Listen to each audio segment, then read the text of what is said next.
We are joined with the man himself, Arnaud Develay. He's an author, political analyst, and international lawyer specializing in international criminal court. Arnaud, man, welcome to the show. Thank you for joining me. I know it's a bit different because of daylight savings times. I'm sorry for that. I don't control it. You doing all right? I'm doing fine, Jamal. Thank you for having me. I was going into the Kursk issue because I think Kursk is more important than the ceasefire, quote unquote, negotiations. As I pointed out, I don't fully believe that these fire negotiations are what people think they are. I think they are trying to bend Zelensky and Ukraine in the form to get them in the mind space of you will settle this war. We want to settle this war. And we need to get you into a shape where you're willing to do this. And if we need to slow walk you into this process, we will slow walk you into this process. That's what I think is taking place because everybody knows Russia's not going to accept a ceasefire. They've already said they weren't. So what is the point in doing so? But before this, I know I prefaced that I wasn't going to start on that, but I just want to put that out to the audience in the way I see this because there's a lot of freaking out on social media. Donald Trump lied. Donald betrayal.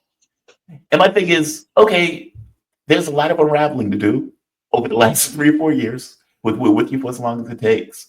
Unprovoked war of aggression, all of the stuff that has to be unraveled. Now, I could be wrong, and Trump could totally be backstabbed. I have no idea. I'm just going with my better angels on this one. But what I want to start on Curse, and I want you to give me your take on that afterwards. I don't want to divert. I'm still staying with the idea that the war is more important. I was listening to Grassmov, and let me play this clip one more time. This is him effectively saying 67,000 Ukrainians have been killed in this Kursk nonsense operation that they've taken on, and pointed out that the area is encircled, meaning whoever's remaining has been encircled, and that within 10 days, Kursk will be liberated. And I want to get your take on what he's saying here because I think this is radically important.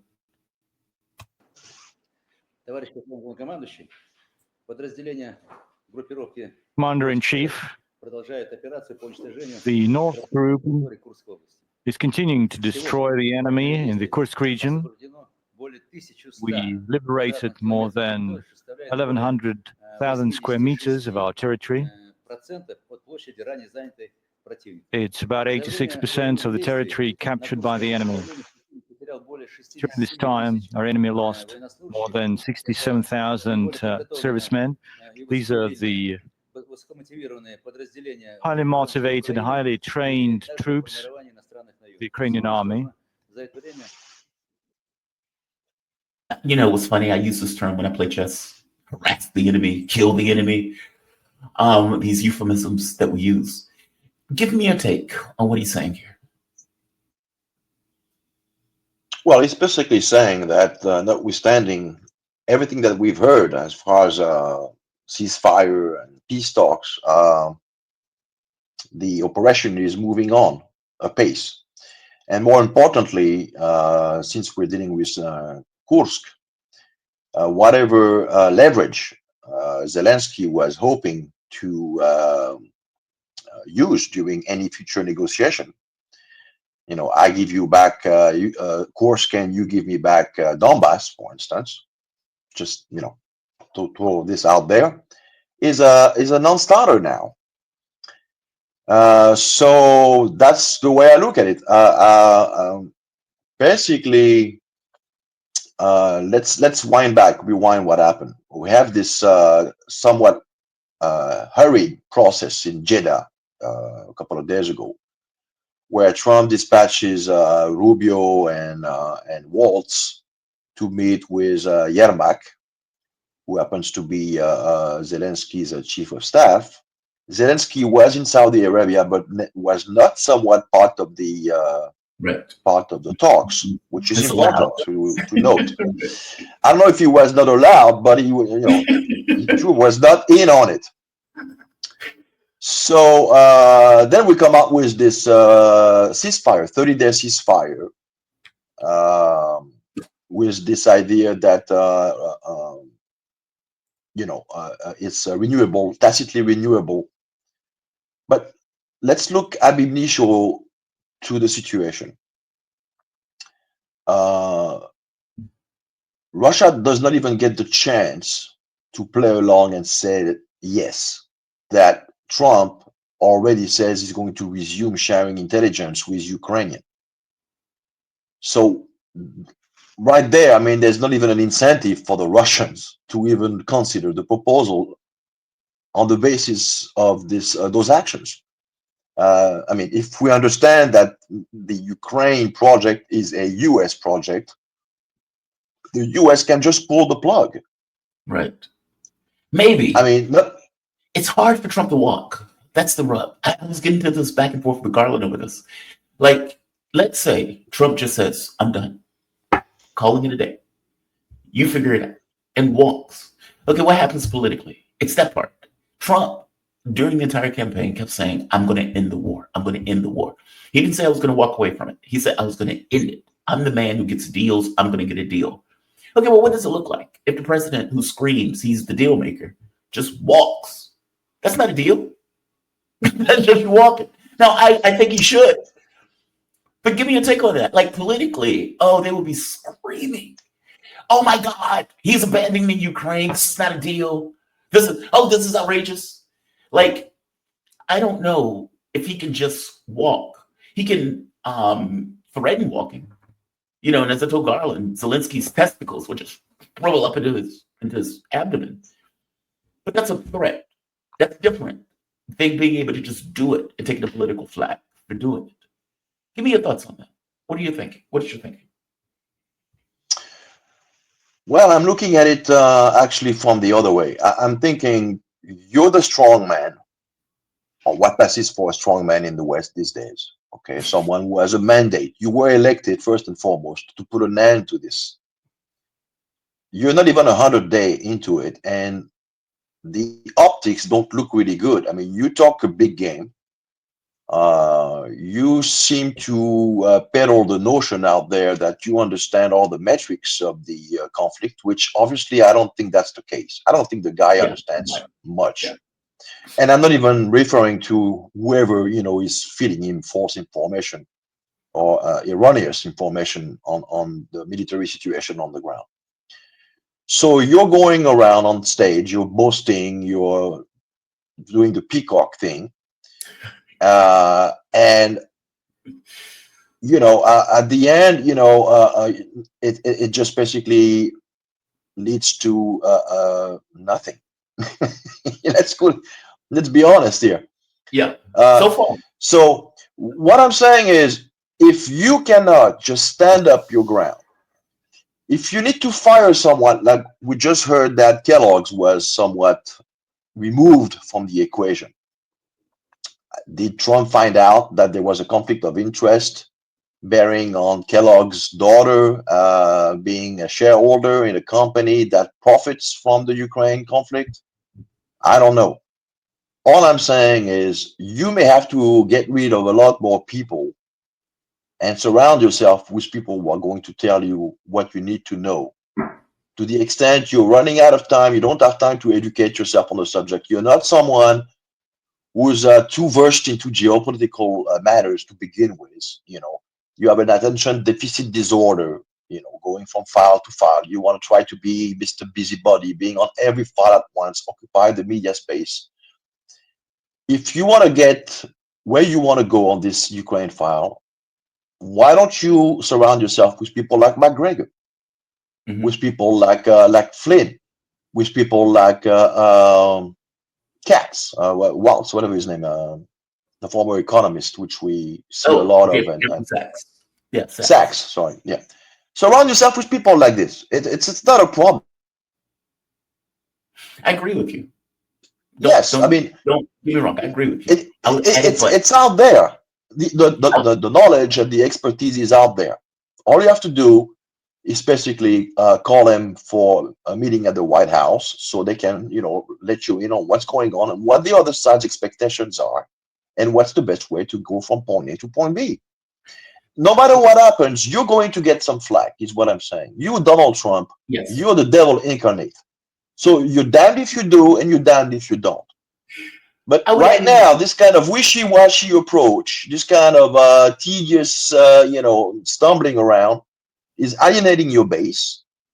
confusing the Russians as to your real intentions, and allowing, that's the most worrying aspect, the Europeans and the Green Goblin in Kiev to run circles around you. Because let's recall that yesterday Zelensky went on a long diatribe where he essentially said there's no way in hell that I'm going to concede all the territories that Russia has reintegrated into the Federation.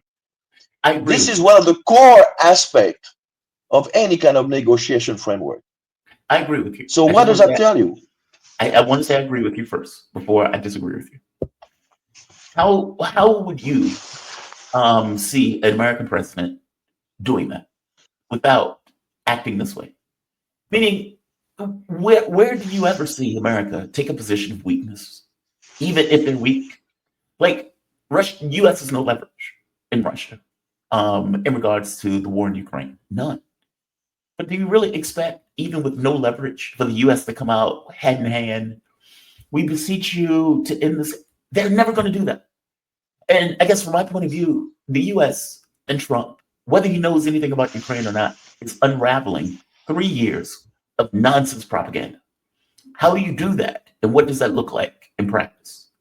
Like, do you really see Donald Trump taking a position where the American public, Europe, all of the liberals in the US, he's weak, he's weak, he's weak, he's bending over to Putin. Putin is putting it in Donald Trump. He can't do that. Like, I don't even know what that looks like for a US president to take that position. I remember, I give you an example. Helsinki. Trump goes to Helsinki. Putin, I'm not going to say bodies Trump, but makes it look very weak. He looks very weak. And he comes back, and for the next week, Trump is being screamed at. He's weak, he's weak. Putin is eating his lunch. Putin is taking advantage by a president.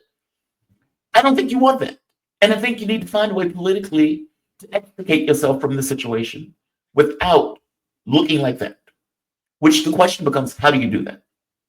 Now, I don't know that answer, but give me your take on that. How do you, in your mind, how do you see a US president taking that position? Well, you know what Truman used to say, the buck stops here. Now, to answer your question, I think the line is what? The line is what he said to Zelensky in the Oval Office. I made you a tough guy, and you did not deliver. So it's nothing to do with us. We gave you what you needed, and you were not able to come through.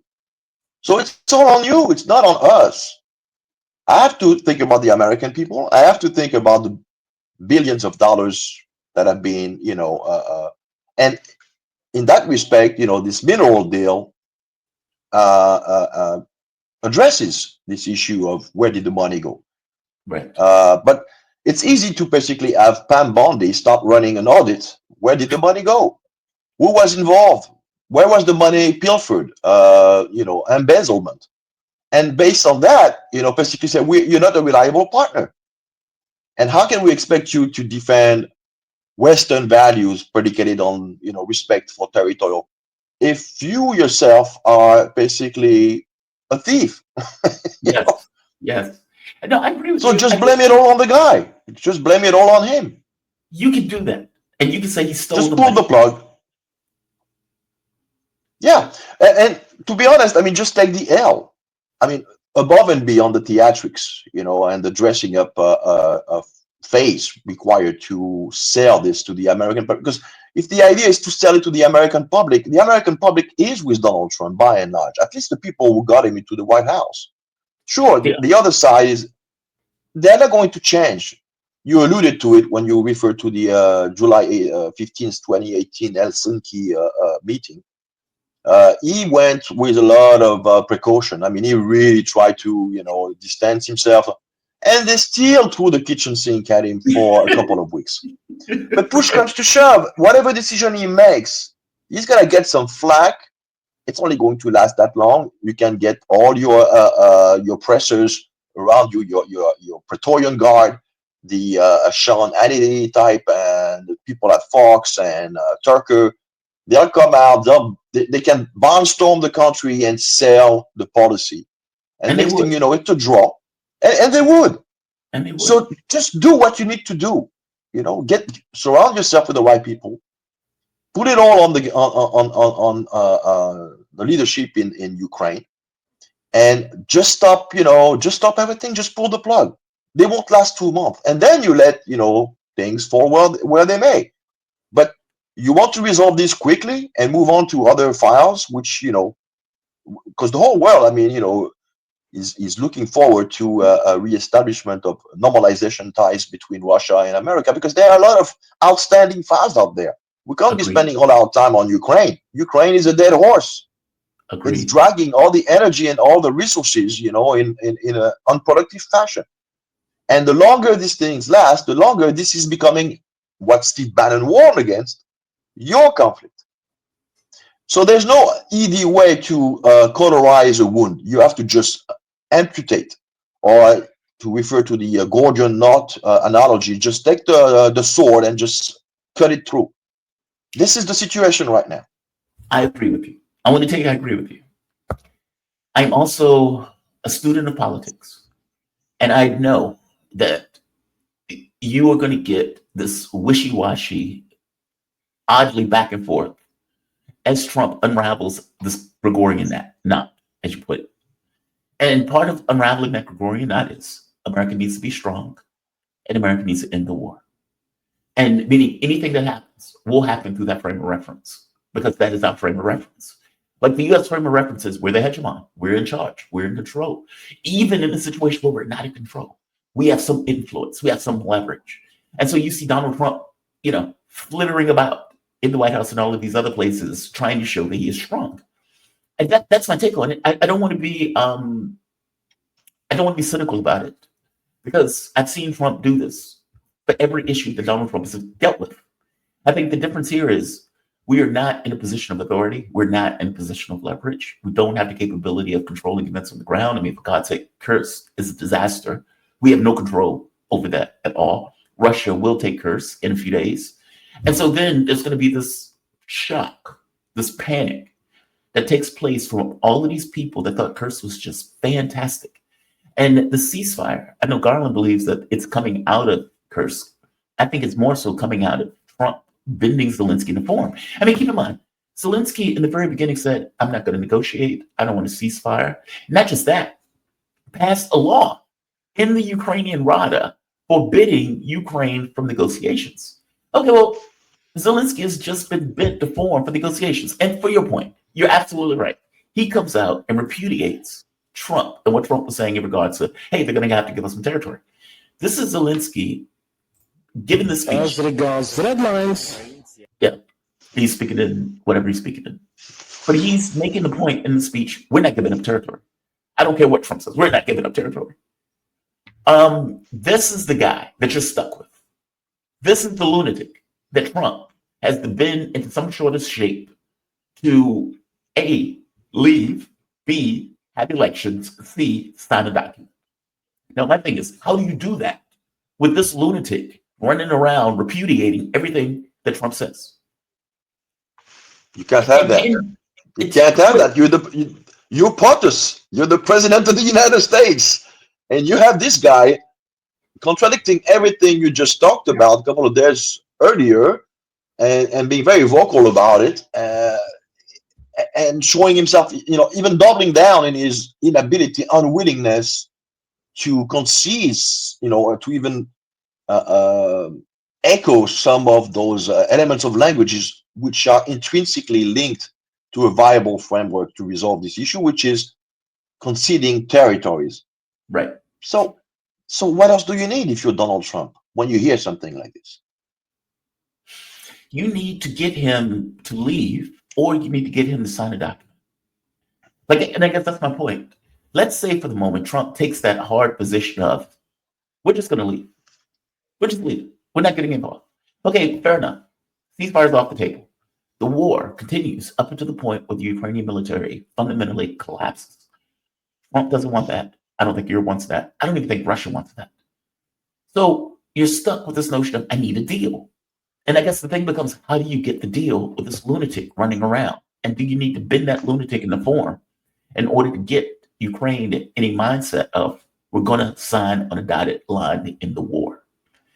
I think that's the politics that's being played. I think everything that's happening now is theater with Rubio, Waltz, and all of this stuff. Trump is going to have a conversation with Putin. That is going to be what ends the war. At least that's my take. Give me yours. Yours is more learned than mine. Well, I don't know if it's more, and we're pretty much, waiting to see what's going to come out of the Kremlin. But obviously, this is something that is a non sequitur for the Kremlin. Yeah. I think the last thing the Russians want, Putin is doing serious politics. He's anchored into realistic approaches to what he has to deal with, and he wants peace. He said it repeatedly, and he never felt this time around the need to repeat what he said a couple of months back. The Americans know very well what the contour of any framework is about. Mm-hmm. So he's not going to dignify this because that bears no relationship to reality. But I still don't understand why Trump resumed the flow of weapons, intelligence sharing, keeping in mind that those intelligence sharing data can be used for long-range missile attacks deep into Russian territory. So this could escalate. And we have a guy, the Green Goblin is obviously unhinged.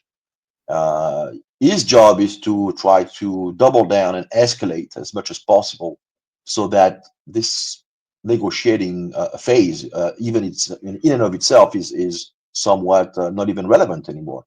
That's the risk that Trump is running with this guy.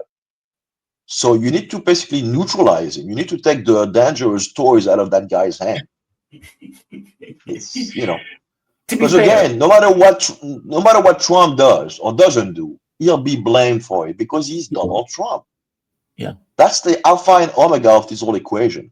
So trying to massage a narrative so that he can sell it to the American public is a fool's errand as far as I'm concerned. Look, we're going to see. I don't fully disagree with you. Trump is going to get hit either way. He will. At some point, he's going to have to come through. Yeah, but right now he still can get away with blaming Joe Biden. Right. In 3 months' time, I think that trail will have left the station. It will be almost impossible. And Biden is already fading into collective consciousness. It's Trump's now. War. You need to move now. Yes. Yeah, Trump's war. It'll be Trump's war. I don't know how you get out of this quagmire. And that's what it is. It's a quagmire. Because I agree with you, but I think Trump is in a mindset. I'm going to politically get out of this. And I'm going to get out of this with my head intact. And maybe that's walking away. Worst come to worst. I can't get these guys to sign on a dotted line for a deal, so I'm going to walk. I don't know. I don't know how he extricates himself from this. And maybe you're right. But again, if you walk out of it, just really do walk out of it, meaning basically disengage the United States from anything dealing and leave it up to the Europeans. Well, we have seen quickly that the Europeans without the US basically won't do anything. No, it'll collapse. Just call their bluff, call the European bluff and say, okay, fine, this is your. What is your expectation if the Ukrainian military collapses? They've collapsed in Kursk. This was apparently their best force. That best force has been fundamentally destroyed or encircled.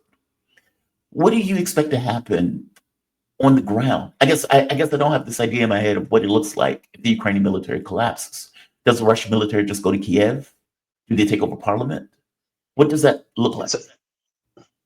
It's hard to predict exactly what would happen, including whether or not the Russians would need to go to Kiev. I personally think that there's such resentment within Ukraine's armed forces against Zelensky and everything the guy has done to them. He's destroyed their lives. He's destroyed their country. That if the collapse happens, we might see the Kiev regime itself implode from within, and anything is possible at this point. I mean, there might be a coup. If I were the Russians, I would try to promote factors on the ground that would favor an internal uprising against Zelensky and his clique. And I would keep open back channels with, I will cultivate some of those Ukrainian senior officers in the hope that we can somehow get a understanding with some of them and promote a change from within along those lines. Does that exist? Because there was conversations that Donald Trump was having back channel communications with various elements in the Ukrainian government to try to find a replacement for Zelensky. Basically, we need some backups. This guy, we can't. But I'm not talking about Timoshenko or any one of those corrupted people. I'm talking about commanders on the field, people who've seen their men being whacked, people who have no stake in that game, who've lost everything. They only have, the loyalty of their men to the extent they were capable of minimizing casualties and treating them humanly. And there are some Ukrainian commanders like this.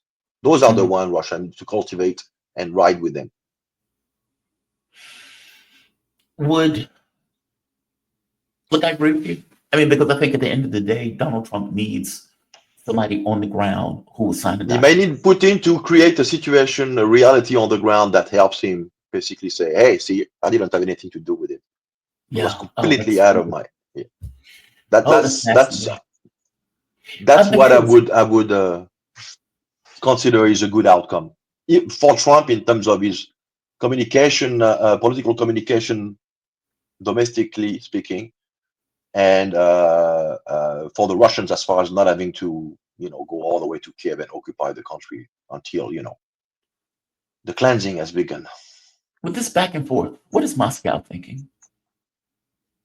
Or, I mean, I guess there's no way to know that, but I guess what I'm asking, what is being said in Russian media in Moscow with this weird back and forth that seems to be taking place? I mean, because Rubio went back to the old rhetoric of aggression and we need to stop Russia, which ignores the entire rationale for the special military operation.